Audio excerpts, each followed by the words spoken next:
Hello दोस्तों, तो आपका स्वागत है आपके अपने चैनल टेक्निकल स्टडी पॉइंट पे। और इसमें हम वीडियो में देखेंगे जो इसरो आपका SDAC है, सतीश धवन स्पेस सेंटर, जो आपका श्रीहरिकोटा के अंदर है, उसकी रिक्रूटमेंट आई हुई है। और ये आपका 2025 का है ना। जिसमें आपका एडवर्टीजमेंट जो है 16/10/2025 को रिलीज़ हुआ है ना। और ये आपका श्रीहरिकोटा जो पड़ता है बिल्कुल आपका तमिलनाडु और जो हाँ आंध्र प्रदेश है, उसकी जो बॉर्डर एरिया पड़ती है ना, वहाँ पे ये लोकेटेड है। तो इसमें हम देखेंगे जो आपके सीट्स आए हुए हैं, अलग अलग पोस्टों के लिए सीट्स आई हुई हैं, उसको देखेंगे। एप्लीकेशन फ़ी क्या लगेगा हम उसको देखेंगे। और आपका रिटर्न भी हो जाता है इसमें। एप्लीकेशन फ़ी जैसे 500 का लगता है तो 400 रुपये रिटर्न हो जाता है यदि आप एग्ज़ाम दे देते हो, है ना। देन क्वालिफिकेशन क्या मांग रखा है उसके लिए देखेंगे। आपका सैलरी क्या रहेगा इस पे, उसके बारे में देखेंगे। और जो आपका लास्ट डेट है फॉर्म भरने का, उसके बारे में देखेंगे, है ना। सो ये हमारा जो है नोटिफिकेशन का फर्स्ट पेज है। तो हम आते हैं सीधे आपका नोटिफिकेशन में और उसमें आपको बताते हैं, है ना। बाकी इसका PDF चाहिए होगा तो PDF आपको जो है टेलीग्राम चैनल है वहाँ पे मिल जाएगा। जो टेक्निकल स्टडी पॉइंट का टेलीग्राम चैनल है वहाँ पे आपको मिल जाएगा, है ना। लिंक भी जो है फॉर्म रजिस्ट्रेशन करने का, फॉर्म भरने का, उसका भी आपको लिंक मिल जाएगा। तो वो भी आपको टेलीग्राम चैनल पे ही मिल जाएगा। बाकी हम एक एक करके चीज़ें देखते हैं। उसके बाद भी आपको कुछ डाउट होता है तो आप कमेंट में करना, आपको जवाब मिल जाएगा, है ना। ओके सर, ये आपका जो इसरो है SDAC Satish Dhawan space centre सार होता है बेसिकली श्रीहरिकोटा, है ना। तो ये जो है गवर्नमेंट ऑफ इंडिया का एक अंतरिक्ष डिपार्टमेंट ऑफ स्पेस के अंदर आता है। और गवर्नमेंट भारत सरकार की एक ऑर्गेनाइजेशन है ना, जो इसरो है, इंडियन स्पेस रिसर्च ऑर्गेनाइजेशन। तो इसमें जो एडवर्टीजमेंट नंबर है आपका ये आपका आया हुआ है 2025 16/10/2025 का। बाकी एडवर्टीजमेंट नंबर लिखा है। जो जो इंपॉर्टेंट चीज़ें हैं उसको देखते हैं हम। सो ये जो है आपका सतीश धवन श्रीहरिकोटा, ये भारतीय अंतरिक्ष अनुसंधान संगठन भारत सरकार के अंतर्गत स्पेस पोर्ट के रूप में जाना जाता है। और ये उत्तर दिशा में चेन्नई से 100 किलोमीटर तथा आंध्र प्रदेश प्रदेश के तिरुपति जिले के सुल्लूरपेट शहर से 18 किलोमीटर दूर है ना। सतीश धवन अंतरिक्ष केंद्र सार जो है राष्ट्रीय एवं अंतर्राष्ट्रीय ग्राहकों और विभिन्न प्रमोशन यानों, उपग्रह मिशनों को प्रमोशन हेतु विश्व स्तरीय ढांचा उपलब्ध कराता है। अब इसमें आते हैं तो ये क्या है आपका सतीश धवन अंतरिक्ष केंद्र सार में जो है ठोस नोदक उत्पादक सुविधा, रॉकेट मोटर, स्थैतिक परीक्षण सुविधा तथा विभिन्न प्रकार के रॉकेटों के प्रमोशन हेतु प्रमोशन परिसर, परिष्कृत रेडार एवं प्रकाशीय अनुवर्तन प्रणालियों के माध्यम से रॉकेट अनुवर्तन तथा वास्तविक समय डेटा अनवीकरण और प्रसंस्करण सुविधाएं प्रचालन सहित अन्य सहायक सेवाएं यहाँ पे उपलब्ध है ना। तो सतीश धवन के अंदर जो आपका ऑनलाइन आवेदन मांगा है उसके लिए है। तो जिसमें हम देखेंगे पद संख्या देखेंगे, उसके लिए क्या आपको अध्ययन का जो विषय है उसके बारे देखेंगे। उसके बाद आरक्षण देखेंगे कितनी सीटें हैं टोटल, फिर लोकेशन कहाँ कहाँ पे है उसका देखेंगे। और उसके लिए जो क्वालिफिकेशन मांग रखा है उसको देखेंगे, है ना। तो सबसे पहले जो है यहाँ पे वैज्ञानिक या अभियंता SC करके है ना। जो साइंटिफिक या साइंटिफिक इंजीनियर हो गया, उसका जो है लेवल आपका स्तर जो है लेवल 10 का है, जो आपका होता है बेसिक 56,100 से लेकर 1,70,500 तक, है ना। जिसमें सीट जो है मशीन डिज़ाइन की है, एक सीट है श्रीहरिकोटा में है ये। उसके बाद आते हैं इसके लिए, जैसे यहाँ पे इस साइड लिख रखा है कि आपका BTech मांग रखा है, MTech या ME कर रखा है 60% के साथ आपका मैकेनिकल इंजीनियरिंग से, मशीन डिज़ाइनिंग से ग्रेजुएट होना चाहिए उसके लिए, है ना। BSc भी है तब भी आपका चलेगा। देन आते हैं इंडस्ट्रियल इंजीनियरिंग का। इसमें 3 सीटें हैं जो भी ये आपका श्रीहरिकोटा और साथ ही आपका देहरादून में एक सीट है ना। इसके लिए भी आपको मांग रखा है कि आपका ME या MTech या MSc होना चाहिए 60% के साथ। और आपका BSc भी है तब भी आपका चलेगा। और इंडस्ट्रियल इंजीनियरिंग से किया हुआ होना चाहिए, है ना। देन अगला जो है इलेक्ट्रिकल एंड इलेक्ट्रॉनिक्स इंजीनियर, इसको बेसिकली ट्रिपल ही बोलते हैं ना। इस पर 2 सीटें हैं जो श्रीहरिकोटा के अंदर है। और इसके लिए जो मांग रखा है आपका BTech या BSc इंजीनियरिंग होना चाहिए आपका, ट्रिपल ई से ही किया हुआ होना चाहिए यार। 65% आपका एवरेज ऑल सेमेस्टर का मार्क्स होना चाहिए। देन आपका है एटमॉस्फेरिक साइंस एंड मेट्रोलॉजी का है ना। या फिर इसमें भी श्रीहरिकोटा में सीट है, एक सीट है। इसके लिए विभाग रखा है MSc आपका एटमॉस्फेरिक साइंस या फिर मेट्रोलॉजी से किया हुआ होना चाहिए 60% के साथ में, है ना। ग्रेड दे रखा है 65%, 6.5 है ना, 10 CGPA का जो होता है उसमें आपका 6.5 से कम नहीं होना चाहिए, है ना। उसके बाद आते हैं हम एनालिटिकल केमिस्ट्री का है, इसमें एक सीट है और श्रीहरिकोटा में इसके लिए हम MSc मांग रखा है एनालिटिकल केमिस्ट्री से 60% मांग रखा है, इसमें आपका परसेंटेज होना चाहिए। केमिकल इंजीनियरिंग का है, इसमें 15 सीटें हैं टोटल, जिसमें श्रीहरिकोटा में जो है 10 है, तिरुवनंतपुरम जो केरल के अंदर है वहाँ पे आपका 3 है, और वलियमला केरल के अंदर है वहीं पे आपका एक सीट है। बीटेक मांग रखा है या BE कर रखा है 65% के साथ केमिकल इंजीनियरिंग से, तो आप इस चीज़ के लिए फॉर्म भर सकते हो। देन आते हैं तो इसके देखो, जिन अभ्यर्थियों ने 31/5/2013 के बाद इंस्टीट्यूशन ऑफ इंजीनियरिंग मतलब इंडिया से EME MIE की डिग्री प्राप्त करने के बाद हेतु अध्ययन पर पंजीकरण कराया तो उनको भर्ती के लिए विचार नहीं किया जाएगा। इस चीज़ का भी ध्यान रखें। बाकी नोट में लिख रखा है, इस चीज़ को आप देख सकते हो। यदि आपके पास डुअल डिग्री है उस केस में भी आपको इसका बाकी दे रखा है, तो ये आप चीज़ें पढ़ सकते हो ना, डुअल डिग्री का यदि आपका प्रोसेस है तो। उसके बाद जो आते हैं, उसके बाद आपका है ये आपका केमिकल इंजीनियरिंग का दे रखा है, जिसमें आपको मांग रखा है फर्स्ट क्लास डिप्लोमा होना चाहिए, जिसमें आपका लेवल टेक्निकल असिस्टेंट का है। इसमें पोस्ट टेक्निकल असिस्टेंट में आपका लेवल 7 का होता है, जिसमें आपको 44,900 से लेकर 1,42,400 तक और ये पे मैट्रिक्स होता है ना। इसमें केमिकल इंजीनियरिंग का है तो 3 सीटें हैं, जिसमें से अलग अलग कैटेगरी में है। बाकी इसके लिए डिप्लोमा मांग रखा है आपका फर्स्ट क्लास डिप्लोमा होना चाहिए केमिकल इंजीनियरिंग से, है ना। देन आते हैं केमिकल इंजीनियरिंग जो PCR के लिए है, रासायनी में है ना, चिन्हित करने के लिए आइडेंटिफाई फॉर PCR यूनिट रासायनी, है ना। तो एक सीट है, इसमें आपका फर्स्ट क्लास डिप्लोमा मांग रखा है आपका केमिकल इंजीनियर से। देन आते हैं 9 नंबर पे, तो मैकेनिकल इंजीनियरिंग की है 10 सीटें हैं, जिसमें से आपका फर्स्ट क्लास डिप्लोमा होना चाहिए मैकेनिकल इंजीनियरिंग से किया हुआ होना चाहिए। और मैकेनिकल इंजीनियरिंग जो आपका PCR है, मतलब वो रसायन हेतु चिन्हित करने के लिए, तो एक सीट है, इसमें भी आपका डिप्लोमा मांग रखा है, फर्स्ट क्लास होना चाहिए। ऑटोमोबाइल इंजीनियरिंग है, तो इसमें भी आपका 5 सीटें हैं, जिसमें से आपका फर्स्ट क्लास आपका होना चाहिए डिप्लोमा इंजीनियरिंग जो है ऑटोमोबाइल इंजीनियरिंग से।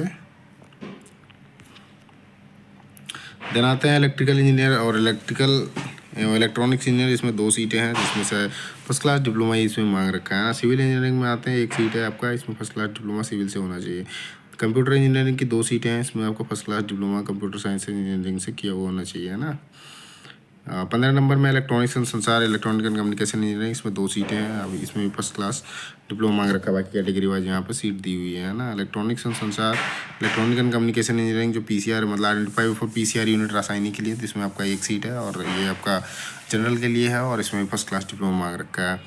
देन आते हैं साइंटिफिक असिस्टेंट है, उसमें भी आपका लेवल 7 का ही है, जो 44,900 से लेकर 1,42,400 तक इसका पे मैट्रिक्स है। और इसमें आपका केमिस्ट्री का है, जो रासायनिक के लिए है, मतलब चिन्हित करने के लिए, इसमें एक सीट है, और इसमें first class BSc with chemistry main subject recognise university institute से किया हुआ होना चाहिए, है ना। देन कंप्यूटर साइंस का आते हैं, तो इसमें भी आपका एक सीट है, और ये जो है बैकलॉग सीट है ना, SC के लिए है, और ये first class BSc with computer मांग रखा है। देन ललित कला फोटोग्राफी का आया हुआ है, जिसमें एक सीट है, और इसके लिए आपका first class bachelor of fine arts का मांग रखा है, विजुअल आर्ट्स या सिनेमाटोग्राफी फ्रॉम रिकॉग्नाइज यूनिवर्सिटी से करा हुआ होना चाहिए। देन अगला जो आते हैं लाइब्रेरी असिस्टेंट का है, इसमें भी लेवल 7 का है, जो वही आपका 44,900 से 1,42,400 तक आपका पे मैट्रिक्स है, जिसमें आपका लाइब्रेरी असिस्टेंट ये है, एक सीट है, जिसमें से आपका जनरल का सीट है, और इसमें फर्स्ट क्लास ग्रेजुएट होना चाहिए, स्नातक प्रथम श्रेणी से किसी भी मान्यता प्राप्त विश्वविद्यालय से पुस्तकालय या फिर पुस्तकालय और सूचना विभाग समकक्ष से प्रथम श्रेणी में स्नातक को उत्तर की उपाधि मिलना, मतलब मास्टर्स डिग्री होनी चाहिए आपको लाइब्रेरी साइंस या लाइब्रेरी इंफॉर्मेशन साइंस से किया हुआ होना चाहिए। इसमें नोट में लिख रखा है कि 7 से 16 के लिए है, जिसमें 3 वर्षों के डिप्लोमा मांग रखा है ना। 7 से 16, 7 से 19 जो है कार्य, तो बाकी वो कैटेगरी वाइज दे रखा है, तो इस चीज़ का नहीं है। उसके बाद आते हैं रेडियोग्राफर की सीट है, इसमें आपका जो है लेवल 4 का है, 25,500 से लेकर 81,100 तक इसका पे मैट्रिक्स लेवल है ना। इसमें एक सीट है, एक जो है ये आपका ये बैकलॉग की सीट है, और ये जो है PWD के लिए चीत है ना। इसमें फर्स्ट क्लास डिप्लोमा मांग रखा है कि आपका रेडियोग्राफी कोर्स है, लेस देन 2 ईयर की ड्यूरेशन, और कॉलेज इंस्टीट्यूशन मतलब 2 वर्ष में जिसकी अवधि जो आपने किया है 2 साल से कम का नहीं होना चाहिए ना, उस चीज़ का क्या रखा है। उसके बाद आते हैं, तो ये आपका है टेक्नीशियन का है, टेक्नीशियन में आपका B का है, जिसमें लेवल 3 है, 21,700 से 69,100 तक है ना। जिसमें आपका केमिकल का जो है 6 सीट है, जिसमें कैटेगरी दे रखा है, इसमें आपका मांग रखा है 10th के बाद आपका ITI NSE कुछ भी है तो आपका चलेगा, है ना। केमिकल से होना चाहिए, अटेंडेंट ऑपरेटर होना चाहिए, इंस्ट्रूमेंट मैकेनिक केमिकल से है, या मेंटेनेंस मैकेनिक केमिकल से है, या लेबोरेटरी असिस्टेंट है, तो सारे के सारे इसके लिए एलिजिबल है ना। देन आते हैं केमिकल जो वही आपका आइडेंटिफाई फॉर PCR यूनिट के लिए 7 सीटें हैं, जिसमें से इसमें भी सेम आपका क्वालिफिकेशन मांग रखा है ना। देन अगला जो आते हैं इलेक्ट्रिशियन का है, तो इलेक्ट्रिशियन में 6 सीटें हैं, जिसमें से आपका 10th और ITI मांग रखा है। इलेक्ट्रिशियन से किया हुआ होना चाहिए, ट्रेड सर्टिफिकेट आपका NCVT का होना चाहिए, है ना। बाई कैटेगरी वाइज सीटें दे रखी है। देन इलेक्ट्रिशियन आइडेंटिफाई मतलब PCR यूनिट के लिए है, तो इसमें 2 सीटें हैं, तो इसके लिए भी ITI इलेक्ट्रिशियन से किया हुआ होना चाहिए, 10th होना चाहिए। देन आता है फीटर का 19 सीटें हैं ना, इसमें आपका 10th मांग रखा है, 10th के साथ आपका ITI होना चाहिए, NTC या NSE फीटर से किया हुआ होना चाहिए, है ना। देन फीटर का है जो PCR यूनिट के लिए 2 सीटें हैं, जिसमें से आपका ITI मांग रखा है, NCVT या उसमें किया हुआ होना चाहिए, है ना। देन आते हैं सिविल इंजीनियरिंग असिस्टेंट का, तो इसमें 4 सीटें हैं, है ना। इसमें आपका ड्राफ्ट्समैन सिविल से किया, सिविल इंजीनियरिंग असिस्टेंट ट्रेड, है ना। तो वही ड्राफ्ट्समैन सिविल जो होता है ये इसमें एलिजिबल होंगे। इसमें सिविल इंजीनियरिंग असिस्टेंट ट्रेड बोल रखा है, तो ड्राफ्ट्समैन सिविल होता है ITI में, है ना। देन 29 नंबर क्वेश्चन में आते हैं, तो RNC का है, जिसमें आपका 5 सीटें हैं, और ये आपका ITI मांग रखा है, इसमें RNC से किया हुआ होना चाहिए, है ना। देन आते हैं पंप ऑपरेटर कम मैकेनिक का 1 सीट है, इसमें आपका 10th और ITI मांग रखा है, पंप ऑपरेटर से किया हुआ होना चाहिए, है ना, या फिर मैकेनिकल ट्रेड से यदि है तब भी आप एलिजिबल हो। अच्छा, पंप ऑपरेटर कम मैकेनिकल ट्रेड, है ना, मैकेनिक ट्रेड। 31 का आते हैं फोटोग्राफी, डिजिटल फोटोग्राफी 1 सीट है, और ये आपका जो है ITI मांग रखा है, फोटोग्राफी सही किया होना चाहिए, है ना। इलेक्ट्रॉनिक मैकेनिक का आते हैं, इसमें आपका 12 सीटें हैं, इसमें आपका 10th और ITI मांग रखा है, इलेक्ट्रॉनिक मैकेनिक से किया हुआ होना चाहिए, है ना। बॉयलर अटेंडेंट का आते हैं, इसमें आपका PCR का है, तो 2 सीटें हैं, और दोनों अनरिजर्व की सीटें हैं, और इसमें आपका फर्स्ट क्लास जो है बॉयलर अटेंडेंट का आपका किया हुआ होना चाहिए, उस चीज़ का ध्यान रखिएगा, है ना। डीजल मैकेनिक के आते हैं 1 सीटें हैं, और इसके लिए आपका जनरल का सीट है, और ये जो है बैकलॉग है PWD का, है ना। इसमें भी आपका 10th और ITI किया हुआ होना चाहिए। देन उपकरण मैकेनिक इंस्ट्रूमेंट मैकेनिक 1 सीट है, इसमें भी आपका 10th और ITI किया हुआ होना चाहिए इंस्ट्रूमेंट मैकेनिक से। देन आते हैं ड्राफ्ट्समैन B का, इसमें आपका सिविल का है, सिविल का अलग से पोस्ट है, 1 पोस्ट है जो आपको PWD के लिए, और ITI किया हुआ होना चाहिए आपका ड्राफ्ट्समैन सिविल से 10th के बाद। देन आते हैं आपका एक है जो कुक का पोस्ट है, वो आपका लेवल 2 का है, जिसमें आपका रसोइया जो है 3 पोस्टें हैं, इसमें आपका कैटेगरी वाइज दे रखा है, 10th पास होना चाहिए इसमें, और जो है स्थापित होटल कैंटीन मैनेजमेंट रुपये में उसमें 5 साल का अनुभव होना चाहिए, है ना। देन आते हैं तो आपका फायरमैन का है, इसमें लेवल 2 का ही है, 19,900 से 63,200 तक का है, तो इसमें 6 सीटें हैं टोटल, और इसमें आपका 10th मांग रखा है, और फिटनेस मांगों की जो भी उसकी फिजिकल स्टैंडर्ड होगा उसमें आपका फिट बैठना चाहिए, ना।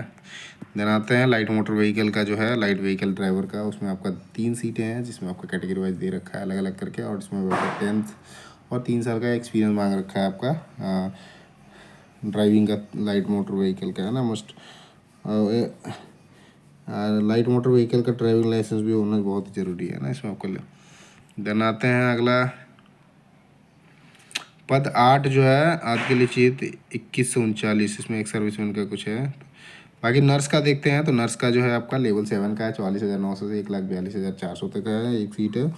इसमें आपको फर्स्ट क्लास डिप्लोमा होना चाहिए नर्सिंग कोर्स से, लॉस 3 साल से कम का नहीं होना चाहिए, सेंट्रल या स्टेट कहीं से भी किया हुआ, ना।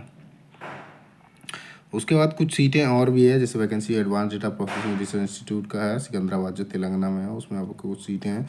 इसमें ड्राफ्ट्समैन सिविल की 1 सीट है, और इसमें आपका ITI और ड्राफ्ट्समैन सिविल से किया होना चाहिए, जो लेवल है 21,3 का है, और जिसमें आपका 21,700 से 69,100 तक आपका रहेगा, है ना। कंप्यूटर साइंस का 1 सीट है, इसमें आपका 10th और ITI मांग रखा है, आपका इंफॉर्मेशन टेक्नोलॉजी या कम्युनिकेशन मेंटेनेंस, इससे इंफॉर्मेशन टेक्नोलॉजी से किया हुआ होना चाहिए, ना। बाकी यही पदकूट के लिए दे रखा है, जो संक्षिप्त विवरण है जिसे शॉर्ट में लिख रखा है उसके बारे सारा है, SDSC BSc LBSc IR SC PCR IPRC, ये सारा कुछ आप देख सकते हो, है ना। देन PWD ये सारी चीज़ें लिख रखी है इसके बारे, तो आपको नोट कोड पोर्ट का देख रखा है इसमें। अब नेचर ऑफ जॉब में आते हैं, तो बेसिकली आपका काम क्या रहेगा, तो सबका ये काम लिखा हुआ है, तो काम आप खुद से देख सकते हो इन चीज़ों को, है ना। मैंने सीट तो बता दी, बेसिकली वही आपका रिलेटेड जो है आपका टेक्निकल चीज़ जो है उसी से आपका काम रहेगा, है ना। उससे अलग कुछ ऐसा नहीं है कि आपको अलग काम करवाया जाएगा, बहुत रेयरली होता है कि वैसा काम होता है। बाकी देखो इसमें आपका सैलरी का दे रखा है, इसमें आपको कितना बनेगा। जो पद कोड है 1 और 2 का और 3 से 1 और 2 का, उसमें आपका जो है वेतन जो बनता है लेवल 10 का है, जिसमें आपका 86,955 रुपया प्रति माह बनेगा। भारत सरकार के आदेश के अनुसार बेसिक उसमें मिलेगा, डीए मिलेगा, टीए मिलेगा, एचआरए मिलेगा, है ना। एज लिमिट जो है आपका 18 से 30 साल है। और 3 से 6 तक जो है उनके लिए आपका साइंटिस्ट या फिर इंजीनियर्स साइंटिस्ट हैं, उनके लिए भी आपका लेवल 10 का ये तो सेम आपको बन रहा है ना। सैलरी टेक्निकल असिस्टेंट में आते हैं तो 69,595 रुपया मिलेगा। एज लिमिट जो है 18 से 35 साल है। उसके बाद आपका पुस्तकालय, लाइब्रेरी असिस्टेंट का भी वही है, साइंटिफिक असिस्टेंट का भी वही है। देन 21 नंबर का जो है उसमें आपका रेडियोग्राफर है। इसमें आपका जो सैलरी बनेगा 39,925 रुपया मूल भत्ता जोड़ के है इसमें, है ना। देन अगला जो आते हैं हम ड्राफ्ट्समैन का है, बी का। जो टेक्नीशियन बी हैं उनको 33,635 रुपया बनेगा मूल वेतन, है ना, जो भारत सरकार के हिसाब से 18 से 35 साल तक एज लिमिट है ना। कुक का जो है आपका 30,845 रुपया मूल भत्ता मिलेगा। इसमें मूल वेतन मिला के प्लस जो है डीए मिला के, बेसिक और डीए मिला के इतना होता है। एचआरए ट्रांसपोर्ट अलाउंस जो भी आपका गवर्नमेंट ऑफ इंडिया के हिसाब से वो आपको बाद में मिलेगा, है ना। फायरमैन का भी है, सेम रहेगा आपका। देन अगला जो आते हैं लाइट मोटर व्हीकल का, जो है लाइट व्हीकल ड्राइवर का, उसका आपको 30,845 रुपये बनेगा पर महीना। बेसिक डी उसमें आपको मिलेगा। बाकी जो भी एचआरए और टी है वो आपको अलग से मिल जाएगा उसका, है ना। 18 से 35 साल एज लिमिट है। नर्स का 18 से 35 साल एज लिमिट है। उनका जो सैलरी बनेगा आपका 69,595 रुपया मूल मतलब बेसिक और डी मिला के उतना होता है। उसके बाद जो भी आपका टी एचआरए और टी होता है वो आपको, यदि आप घर लेते हैं तो एचआरए नहीं मिलेगा, टीए बाकी मिलता है जो गवर्नमेंट के रूल है उसके हिसाब से, है ना। बाकी कैटेगरी वाइज जैसे आपको छूट मिलेगा, एसटी एससी में तो आप 5 साल हो, ओबीसी में हो तो 3 साल, और पीडब्ल्यूडी कैंडिडेट हो तो आपको 10 साल तक का छूट मिलेगा, है ना। करियर प्रोग्रेशन का है तो इसके बारे में एक वीडियो बना दूंगा कि कैसे आपका प्रमोशन होता है ना। बाकी एप्लीकेशन फ़ी देखते हैं तो आपका 1 से लेकर 20-40 के लिए जो है आपका 750 रुपया फ़ी लग रहा है ना, जिसमें से 250 रुपया जो है आपका फ़ी लगेगा। मतलब एग्ज़ाम यदि आप दे देते हो तो उसके बाद आपको 500 रुपया वापस कर दिया जाएगा, है ना।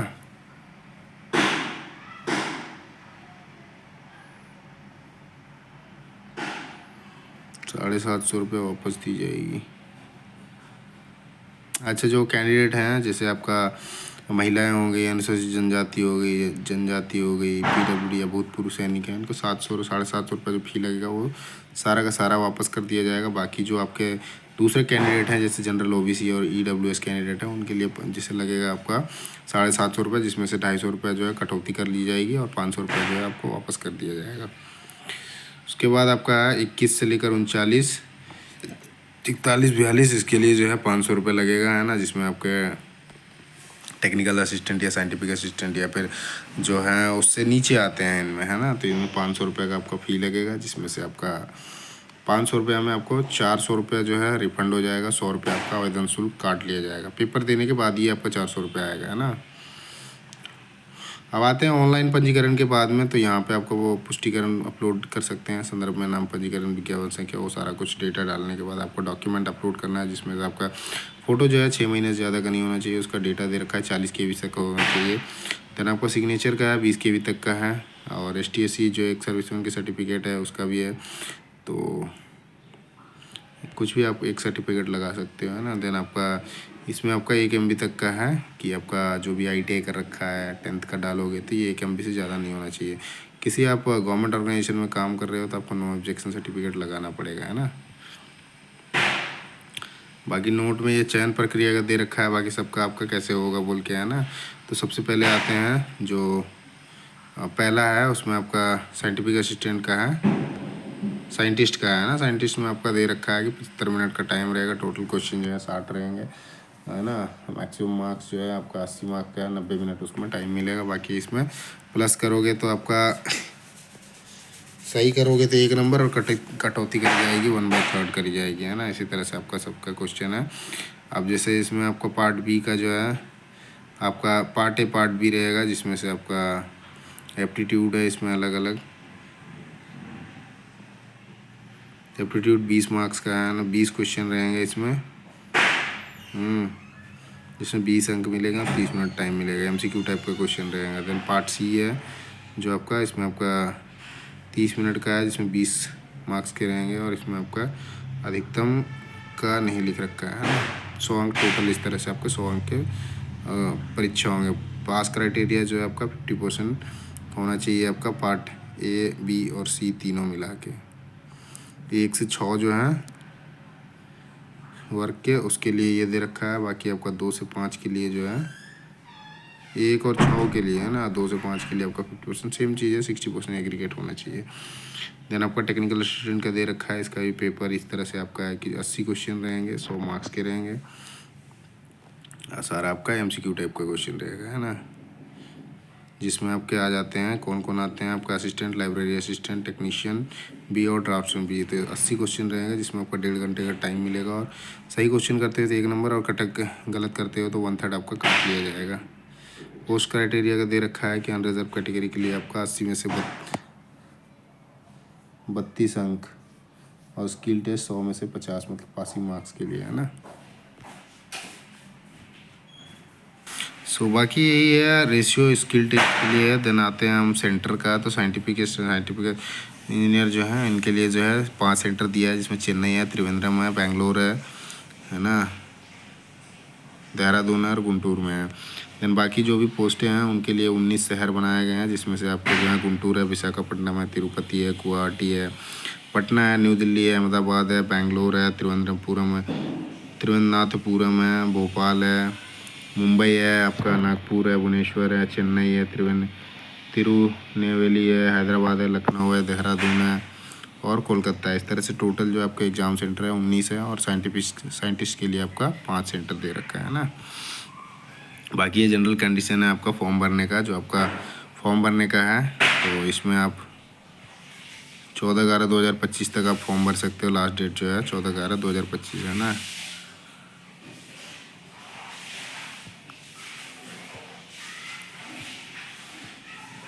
आप किसी गवर्नमेंट ऑर्गेनाइजेशन में काम कर रहे हो तो आपको नो ऑब्जेक्शन सर्टिफिकेट लगेगा, है ना, वहाँ से आपको लेना पड़ेगा। यात्रा भत्ता आपको मिलेगा जब स्किल टेस्ट देने के लिए जाओगे तब, है ना। विकलांगता की परिभाषा दे रखा है, इसको आप पढ़ सकते हो। भूतपूर्व सैनिक जो है उनके लिए भी दे रखा है। कौन अप्लाई कर सकता है उसके बारे में, कि only Indian national need to apply, है ना, आउट ऑफ कंट्री जो है ना वो नहीं कर सकते हैं, खाली जो भारतीय नागरिक हैं वही इस फॉर्म को अप्लाई कर सकते हैं। अप्लाई कैसे करना है फॉर्म को, तो केवल ऑनलाइन मोड में किया जाएगा। 16/10/2025 से लेकर लास्ट डेट जो है आपका 14/11/2025, 14 नवंबर तक आप इस फॉर्म को भर सकते हो।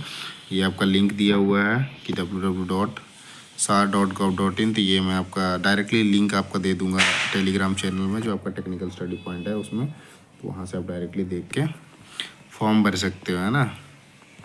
बाकी यही इंपॉर्टेंट डेट में लिखा है, रजिस्ट्रेशन जो स्टार्ट हुआ है 16/10 से, आपका लास्ट डेट जो है 14/11/2025 है ना। बाकी जो कुछ और कुछ आपको डाउट होगा तो ज़रूर आप कमेंट कीजिएगा, है ना। और जो टेक्नीशियन लेवल के हैं उनके मैं प्रीवियस ईयर के जो क्वेश्चन हैं वो उसका एक सब जो भी ट्रेडें हैं उनका वीडियो बना दिया जाएगा आपको, तो आप उन वीडियो को देख सकते हो फ्री ऑफ कॉस्ट। किसी भी प्रकार का आपको उस पर मान लो पैसा नहीं लगेगा, है ना।